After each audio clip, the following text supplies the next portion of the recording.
아멘. 제가 처음 사역할 때 2013년부터 전임 사역을 전주에서 시작을 했습니다. 전주 서문교회였는데요. 처음 들어갔을 때 교회가 참 평온했고 전통 있는 교회였다 보니까 또 여러 가지 또 권사님들이나 또 따뜻한 또 인심도 많이 있었던 교회였는데요. 태풍의 어떤 눈 안에 있었던 시기였던 것 같습니다. 처음에 들어갔을 때는 몰랐는데 들어가자마자 6월 달부터 폭풍이 일어나기 시작을 했고요. 결국 여러 가지 교회 법정 소송으로 인해서 여러 가지 어려움들이 있었고 서로 멱살 잡고 싸우고 그랬던 그런 첫 사역지의 아픔이 있었습니다. 끝까지 이제 전 그쪽 담임 목사님 따라 나왔고 또 다시 개척을 시작했고 또 그 교회를 세웠습니다. 위내시경 검사를 했는데 위가 검게 그을려 타버려서 이러다 사역하다 보면 나 죽게 생겼다라고 생각을 한 나머지 그쪽 담임 목사님께 말씀을 드렸고 또 교회에 사임을 하고 나오게 되었습니다.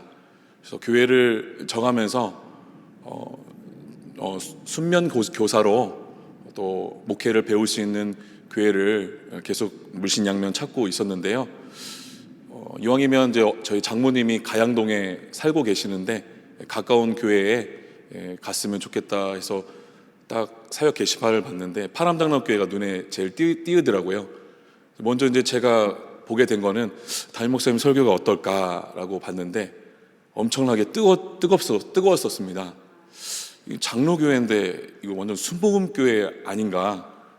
이거 제대로 배울 수 있겠다라고 생각해서 성령 충만한 이 파람장로교회로 2014년 10월달 그 바자회 때 오게 되었습니다. 그래서 활기차더라고요. 그때도 이제 벽에 사진도 붙어 있고 그런 활동성 있는 어떤 그런 모습들이 너무너무나 좋았습니다. 지금도 보니까요 사진 곳곳에 다 붙어 있더라고요. 전 개인적인 의견은 우리 홍성현 담임 목사님께서 제일 교회를 주의 몸된 교회를 가장 제일 사랑하시는 목사님이신 것 같아요. 아름답게 다윗왕도 솔로몬 왕도 뭐 보아스, 야긴 그 기둥 다 금기둥으로 다 둘러싸였는데 금으로 만든 성전으로 만들었잖아요. 그 정도로 이렇게 아름답게 성전을 또 건축했고 또 주님께 봉헌을 했습니다. 우리 홍성현 담임 목사님 박수 한 번만. 그래서 우리 홍성현 담임 목사님께서 저를 그때 어려운 시기 때 또 이렇게 택해 주시고 또 더 좋은 스펙도 좋고 또 훌륭한 목사님들 면접 다 보셨는데 저는 뭐 떨어질 걸 각오하고 있었는데 바로 집에 돌아가자마자 전화가 왔고 같이 사역하자라는 그 말 한마디 때문에 저는 너무나 기뻤고 가문의 영광입니다. 감사합니다. 네. 너무 서두가 길어서 말씀을 바로 들어가도록 하겠습니다. 슬프지만 우리 민족에게 정말 의미 있는 숫자를 여러분들에게 알려드리고 싶습니다. 931인데요. 931이 뭐냐? 외세의 크고 작은 침략을 받은 횟수입니다. 우리 대한민국 역사가 약 5,000년 역사라고 하는데요. 약 1,000년으로 계산하면 5년에 한 번씩 외세의 침략을 받았다라는 말입니다.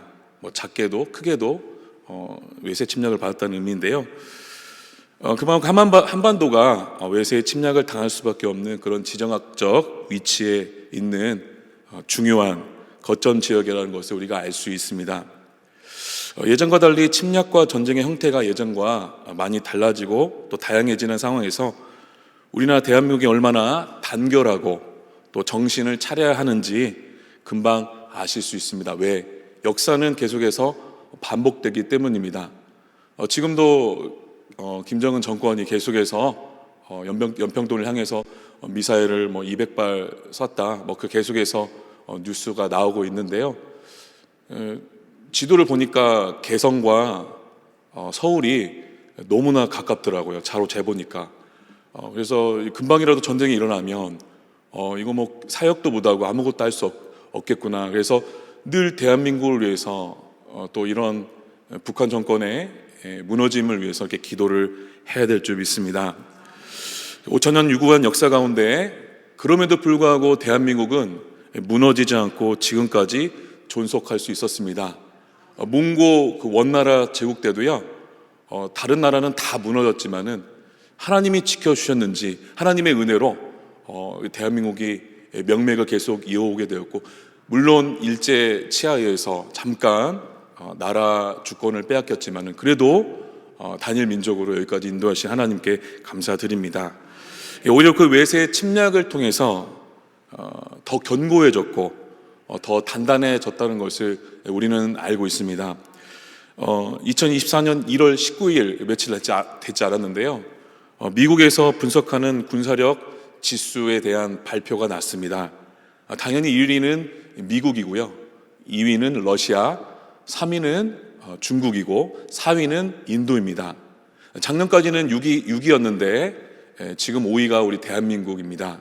7위가 바로 일본이더라고요. 오히려 931번의 외세의 그 침략은 대동단결하게 되는 결과를 낳게 되었고요, 또 국방력을 강화시키는 계기가 되었습니다. 지금도 연구원들이 대동 연구단지 많이 가깝잖아요. 연구원 교수님들 많이 있는데 현무 미사일과 또 탱크와 총기류 등을 만들어서 폴란드 등에 또 여러 가지 수출을 하고 있습니다. 그만큼 우리나라 무기가 세계 시장에서 비빌 수 있다는 증거입니다.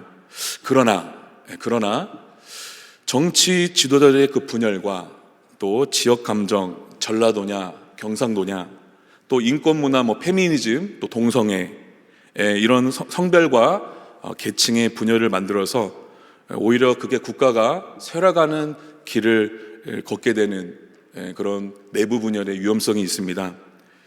특별히 인권 문화 때문에 생산 인구의 감소가 일어나게 되었고요. 지금도 MZ 세대는 결혼 안 하려고 지금 부모님이 떠밀어도 결혼 안 하고 홀로 사는 그런 MZ 세대들이 많이 있습니다. 본문으로 들어가겠습니다. 바울 사도는 하나님의 나라를 위해 예수 그리스도의 피 묻은 그 복음을 회당과 가정교회와 또 길거리에 말씀을 전했습니다. 그 복음을 받아들이는 이방인들은 찬송과 기쁨이 있었습니다. 그러나 하나님의 말씀이 선포되는 곳마다 동족 소수 유대인들의 시기와 또 반박과 비방과 또 선동과 박해가 있었습니다. 오히려 나를 잘 알지 못하는 이방인들은 그럴 수 있겠거니 같이 피를 나눈 혈연 관계인 동족이 쫓아와서까지 돌을 던지고 바울 사도를 죽이려 들었습니다. 이것은 복음을 전함에 있어서 아주 자연스러운 현상입니다. 하나님의 말씀을 전할 때 눈에 보이지 않는 영적 싸움이 일어나기 때문입니다. 전한 자와 믿는 자는 기쁨과 찬송이 있겠지만 반대하는 자는 시기와 박해와 또 여러 가지 선동이 있습니다.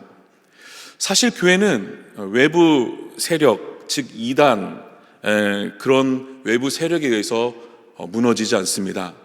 우리 교회 역사 가운데 아시겠지만 영주주의도 있었고 여러 가지 그런 신학적인 문제로 인해서 이단이 갈라지는 그런 교회 역사가 있는데요. 초대교회 역사, 중세 역사 이렇게 돌아보면요. 근데 이단 때문에 교회는 무너지지 않았습니다. 오히려 하나님의 말씀이 견고해졌고 오히려 더 믿음이 단단해졌습니다.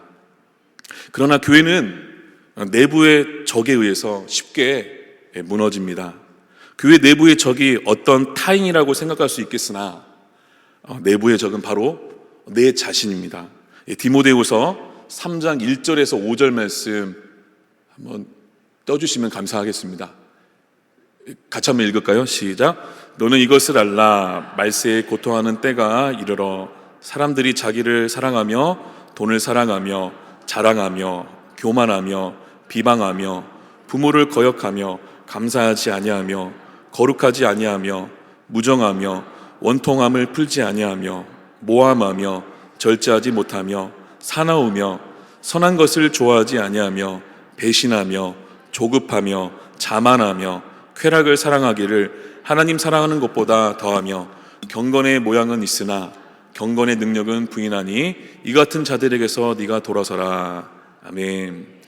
교회 내부의 적은 하나님 중심 신본주의가 아닌 바로 세속주의와 인본주의의 생각을 가진 내 자신들입니다.